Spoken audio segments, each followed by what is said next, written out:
La noche del 17 de abril de 2025, en el cielo profundo sobre el oeste de Yemen, una firma térmica encendió todas las alarmas de un puesto de control UTI, rápida, alta, silenciosa. Los operadores creyeron ver un dron y reaccionaron sin dudar. 2 misiles SA-6 se alzaron, guiados hacia ese punto caliente en el radar. Pero el objetivo no era un simple UAV, era un B-2 Spirit, la espada invisible de la Fuerza Aérea de los Estados Unidos, un ala volante de geometría furtiva diseñada para evadir los sensores más avanzados. No ves un B-2, a menos que él permita ser visto. Esa noche no lo permitió. Los misiles ascendieron tras su estela, pero antes de que pudieran alcanzar su altura óptima, el bombardero ya se había desvanecido. No hubo explosión, no hubo destello, solo un vacío en el aire y una pregunta retumbando en la oscuridad. ¿Cómo desaparece un gigante sin dejar rastro? Mientras los hutíes aún se esforzaban por descifrar lo que acababa de suceder, el Spirit no se detuvo. Flotaba en el silencio absoluto de la noche, suave como una sombra, transmitiendo cada imagen, cada coordenada, cada pulso térmico, directamente a la base avanzada de Diego García, en medio del Océano Índico. Pero lo que sus sensores captaron esa noche no era rutina, no eran objetivos comunes. Era una anomalía táctica, una amenaza real. Y con esa información,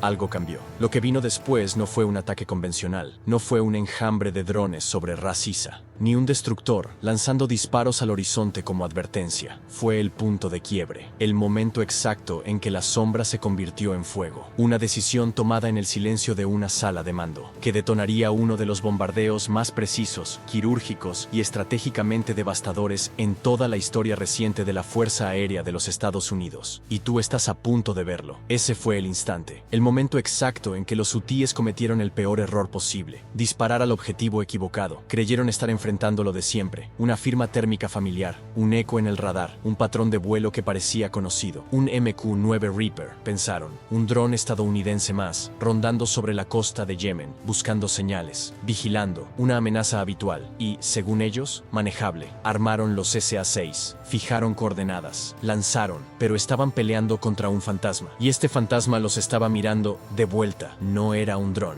era un B-2 Spirit, un bombardero furtivo en plena misión, un depredador con sensores activos, transmitiendo en tiempo real. Y en el momento en que los misiles abandonaron sus rieles, los hutíes ya estaban superados, iban detrás del tiempo, detrás del objetivo. Lo que parecía un golpe preventivo terminó siendo una provocación letal, porque la respuesta que se avecinaba no sería simplemente táctica, sería personal. A gran altitud, sin romper el sonido, el B-2 Spirit cruzó hacia el Mar Rojo, su silueta, tallada para esquivar el radar, y su fuselaje recubierto de materiales absorbentes, no reflejaba ondas, las evaporaba. Para los sistemas de detección tradicionales, el Spirit no era un avión, era un mito. Su firma de radar era más pequeña que la de un ave. No solo evitaba ser detectado, fue diseñado para ser olvidado. Pero esa noche, algo cambió. Un pulso breve, apenas perceptible, un destello electromagnético desde tierra. Alguien, algo, lo vio. Y con eso, los hutíes tuvieron su única oportunidad. Desde una posición SAM camuflada en una ladera rocosa cercana a Al-Hudaida, 2 misiles tierra-aire emergieron rugiendo de la oscuridad. El Spirit captó la amenaza con un leve pulso en sus sensores. No hubo pánico, solo reacción. El piloto, en plena fase operativa, ejecutó una maniobra evasiva precisa, activó sus contramedidas electrónicas y ni siquiera tuvo que descender. No aceleró, no se retiró, simplemente siguió, intacto, en misión. Y mientras los misiles se perdían en la noche, el B-2 volvía a desaparecer en ella. El Spirit no necesitó hacer más, solo dejó que su sigilo cumpliera su propósito original: desaparecer. Los misiles pasaron de largo, sin explosión, sin impacto, nada. Pero lo importante no fue lo que ocurrió afuera, sino lo que sucedía dentro del bombardero. Los sensores del B-2 lo habían registrado todo: la dirección exacta del lanzamiento, las firmas térmicas, la velocidad angular de cada proyectil y, sobre todo, las coordenadas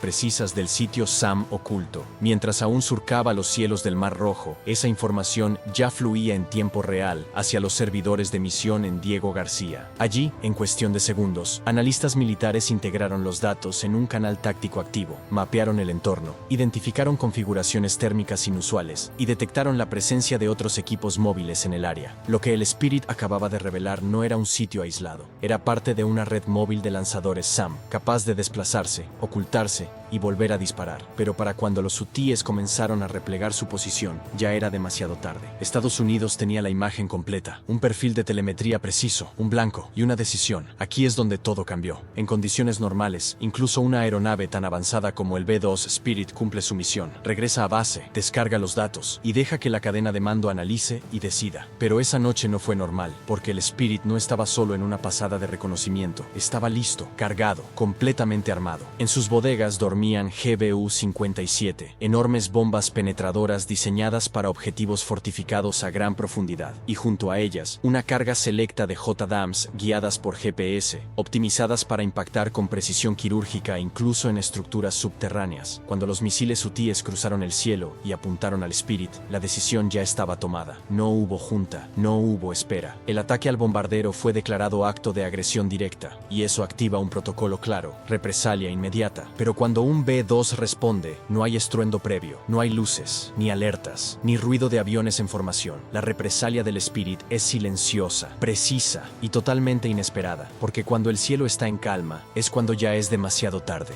A gran altitud, invisible para los ojos humanos, oculto por una capa de nubes y la propia curvatura de la Tierra, el B-2 Spirit recibió una nueva instrucción. Desde el centro de mando, se cargó un nuevo perfil de ataque, y con un leve giro hacia el sur, apenas unos grados, el bombardero quedó perfectamente alineado, en silencio absoluto, en el ángulo exacto. Mientras en tierra los hutíes aún rastreaban el cielo, buscando señales del supuesto derribo, el Spirit ya había fijado las coordenadas GPS, y entonces, sin estruendo, liberó su primer par de JDAMs. No hubo sonido, solo caída, pura gravedad y navegación autónoma en tiempo real, corrigiendo trayectoria con precisión milimétrica hasta el último metro. Impactaron sin margen de error, a menos de 1 metro del blanco, un nodo de equipos oculto tras un búnker cuidadosamente camuflado. La explosión fue instantánea. Luego vinieron las secundarias. La montaña tembló, el aire ardió, y lo que antes era un sitio de lanzamiento, ahora era un cráter. Pero esto no fue el final, apenas fue el comienzo. Poco después del primer impacto, otras 2 bombas siguieron el mismo camino letal. Esta vez, sus objetivos eran aún más delicados. Un refugio subterráneo reforzado, identificado por inteligencia como posible centro de mando o depósito de municiones críticas. Bombas penetradoras de 5.000 libras. Diseñadas para atravesar capas de concreto, roca y acero, antes de detonar donde realmente importa.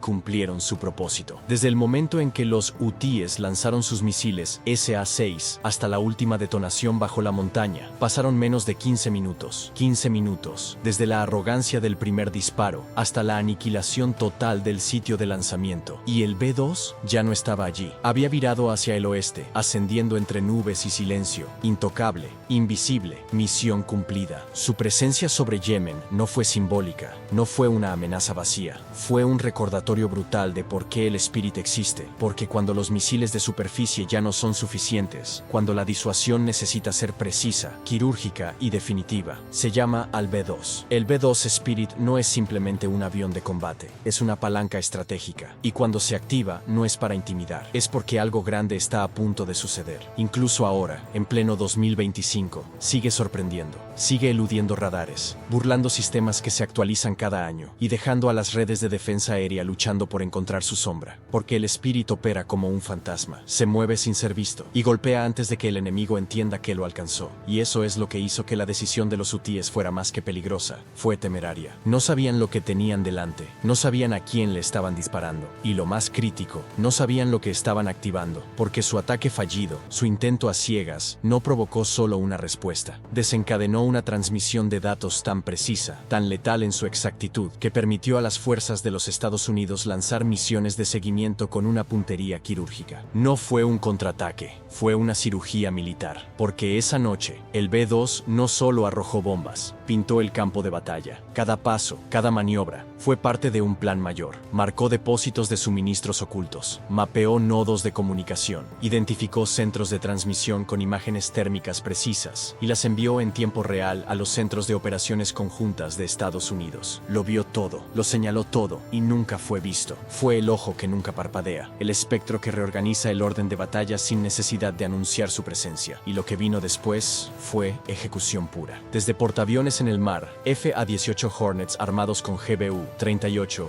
JDAMs y misiles antirradiación AGM-88 HARMS rugieron hacia la costa de Yemen. No fue una campaña, no fue una guerra de desgaste, fue una tormenta. De 6 minutos, una sinfonía de precisión desencadenada por una sola sombra, la sombra del Spirit. Los primeros blancos no dejaron lugar a dudas, estaban exactamente donde el B-2 los había marcado. La misma batería SAM que horas antes se atrevió a lanzar 2 misiles Scud contra el Spirit fue la primera en pagar el precio. Desde altitudes casi estratosféricas, bombas guiadas con precisión milimétrica atravesaron camuflaje, concreto y arrogancia. El impacto fue fulminante. Fuego, escombros, silencio. Una explosión secundaria selló la sentencia. Había municiones ocultas bajo tierra y ahora solo quedaban fragmentos ardiendo donde antes hubo poder. Pero la operación no terminó ahí. A apenas 2 kilómetros al sur, el siguiente objetivo ya estaba iluminado en los mapas de misión. Un nodo de comunicaciones enterrado, inactivo durante semanas, hasta el momento en que el Spirit lo señaló con un pulso. Un solo bunker buster, un disparo, un objetivo menos. El mensaje era claro, no se trata solo de golpear, se trata de saber exactamente dónde hacerlo. Mientras los bombarderos B-2 despedazaban los objetivos endurecidos, la segunda ola entró en escena. Desde el USS Truman, los cazas de ataque tomaron rumbo hacia Ras Isa. No era solo un puerto, era una arteria vital, combustible, dinero, logística, movilidad táctica. Los hutíes apostaron a que Estados Unidos no se atrevería. Demasiado civil,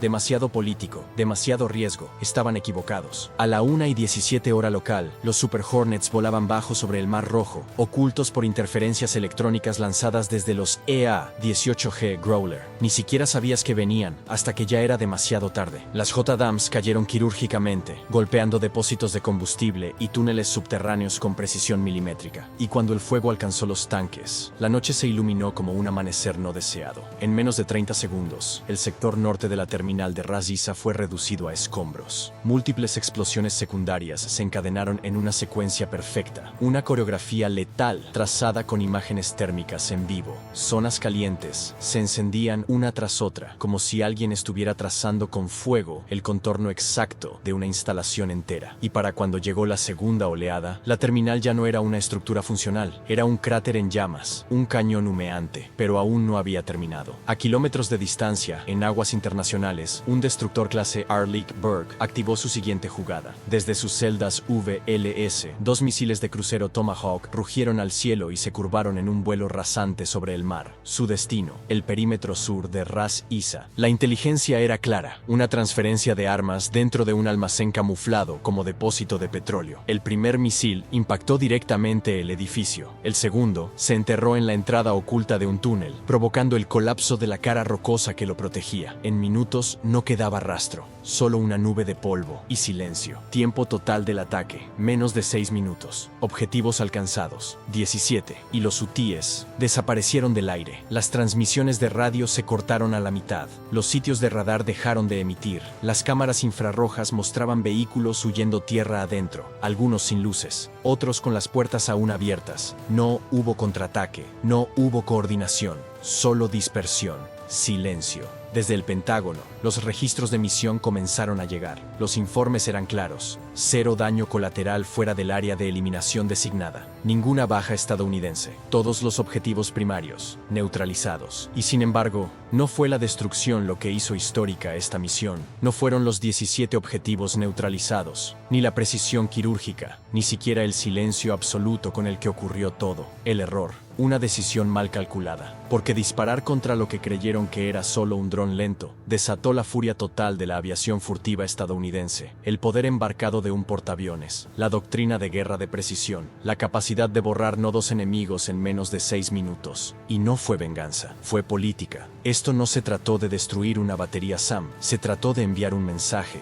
a quienes observaban desde Teherán, desde Damasco, desde Moscú. Estados Unidos no necesita ser provocado dos veces. El mensaje no fue ambiguo, fue claro, fue contundente y fue entregado en acero. Para los hutíes, la realización fue inmediata y brutal. No solo dispararon contra un bombardero, abrieron la puerta a algo que no podían detener. Cuando el sol comenzó a levantarse, el humo de Ras Isa se veía desde el espacio. Satélites infrarrojos enviaban pulsos ininterrumpidos, registrando firmas de calor donde antes hubo una terminal estratégica de combustible. Ahora era una cicatriz, aún humeante sobre la costa del Mar Rojo, y dentro del territorio hutí todo estaba en silencio, demasiado silencio, porque en el momento exacto en que el paquete Alfa finalizó su operación, el tráfico de radio local cayó a casi cero, no por falta de transmisores, sino porque no había nadie del otro lado para responder. Lo poco que quedaba era fragmentado, caótico, desconectado. Algunas unidades hutíes informaron haber perdido todo contacto con el comando central. Otras simplemente nunca volvieron a hablar. Sensores terrestres captaron figuras aisladas huyendo a pie, abandonando vehículos, dejando atrás convoyes enteros. Y aún así, no hubo declaración,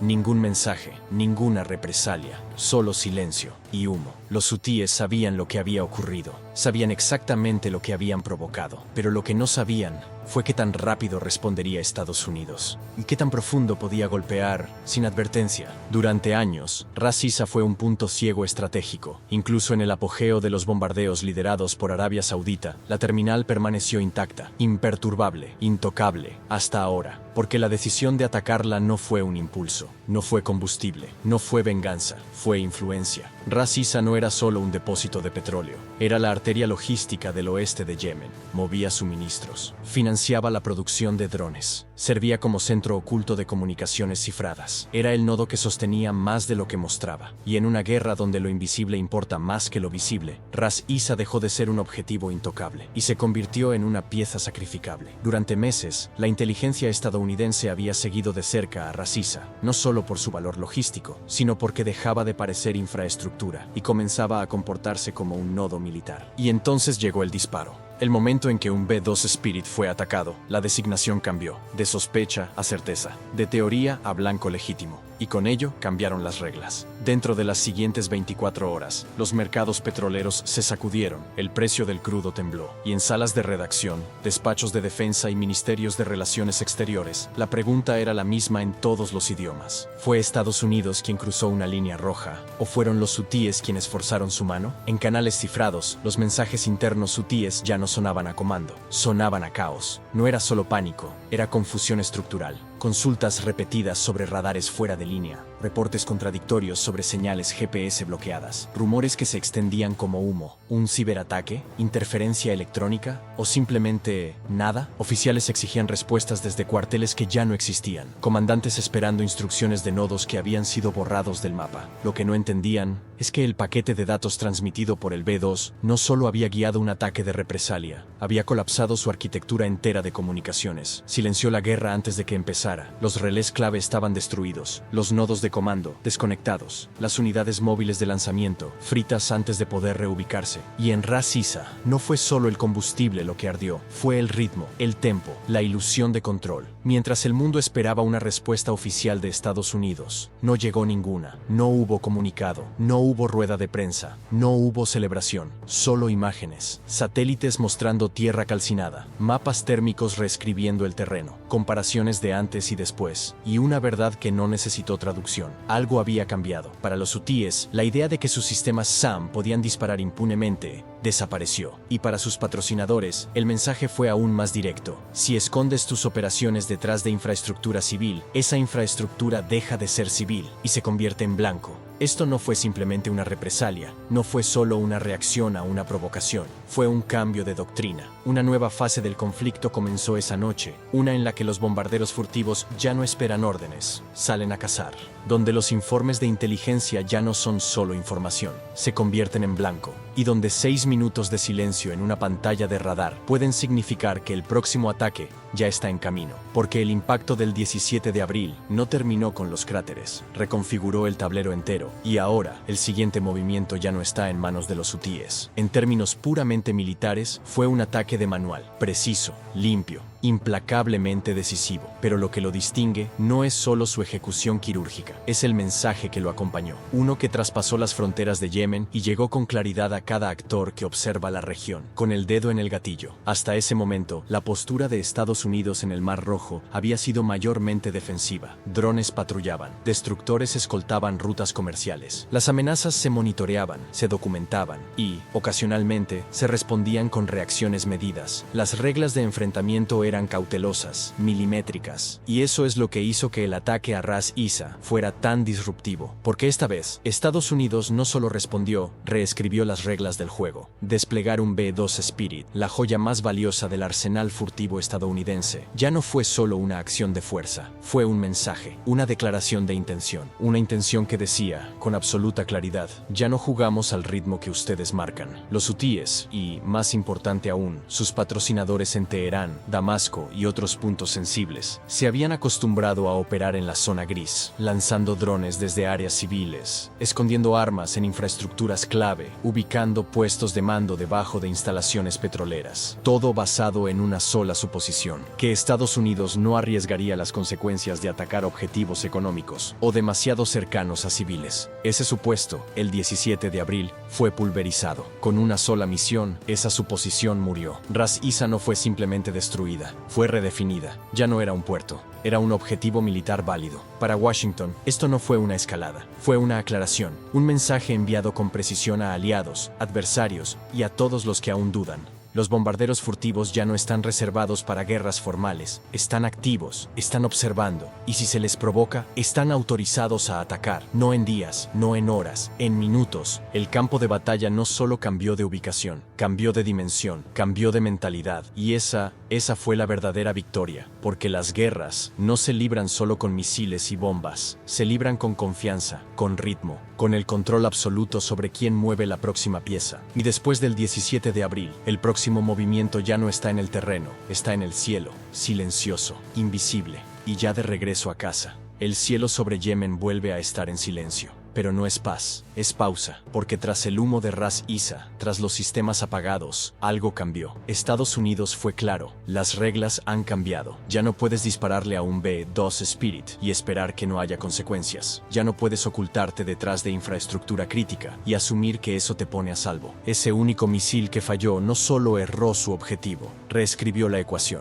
Lo que comenzó como una misión de reconocimiento profundo terminó en una demostración de 6 minutos de guerra moderna. Brutal, precisa, impulsada por datos, dirigida por una doctrina que ya no es reactiva, es preventiva, calculada e implacable. Ese es el legado del 17 de abril, y por eso esta historia importa, no por los cráteres, no por el conteo de blancos, sino por lo que representó. Ahora queremos saber lo que tú piensas. ¿Dónde estuvo el verdadero punto de inflexión? ¿Cuando los hutíes apretaron el gatillo sin saber contra quién? ¿Cuando Estados Unidos borró Ras Isa del mapa en minutos? ¿O fue simplemente la presencia del B-2 lo que cambió todo el tono? Déjanos tu respuesta en los comentarios. Este debate necesita más voces como la tuya. Y si valoras este tipo de contenido, denso, táctico y sin filtros, dale like, suscríbete y activa la campanita. Hasta la próxima.